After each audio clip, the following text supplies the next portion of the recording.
Unit trusts have for a long time represented one of the most accessible investment vehicles available to almost all investors, and the protection offered by the regulatory environment in which they have to be managed contributes to the peace of mind required by institutional and retail investors alike.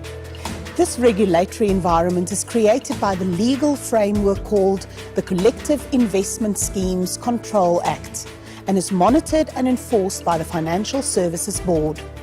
One of the simplest ways to describe an exchange-traded fund, or ETF, is that it is a listed unit trust, listed and traded like a regular share on the stock exchange.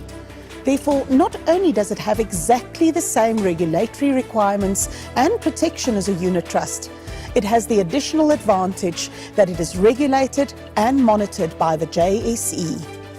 In addition, all South African ETFs are physically backed, meaning that the value of the ETF, just like a unit trust, is determined by the physical assets, like the shares or the bonds or the gold bars, that are kept in a ring-fenced trust that belongs only to the investors.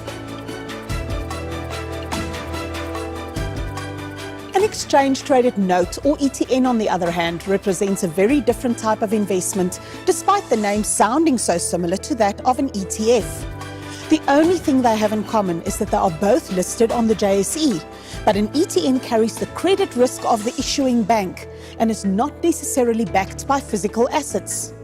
The issuer promises the investor to pay him a return based on the reference asset, but the investor runs the risk that the issuer will not be able to fulfill this promise.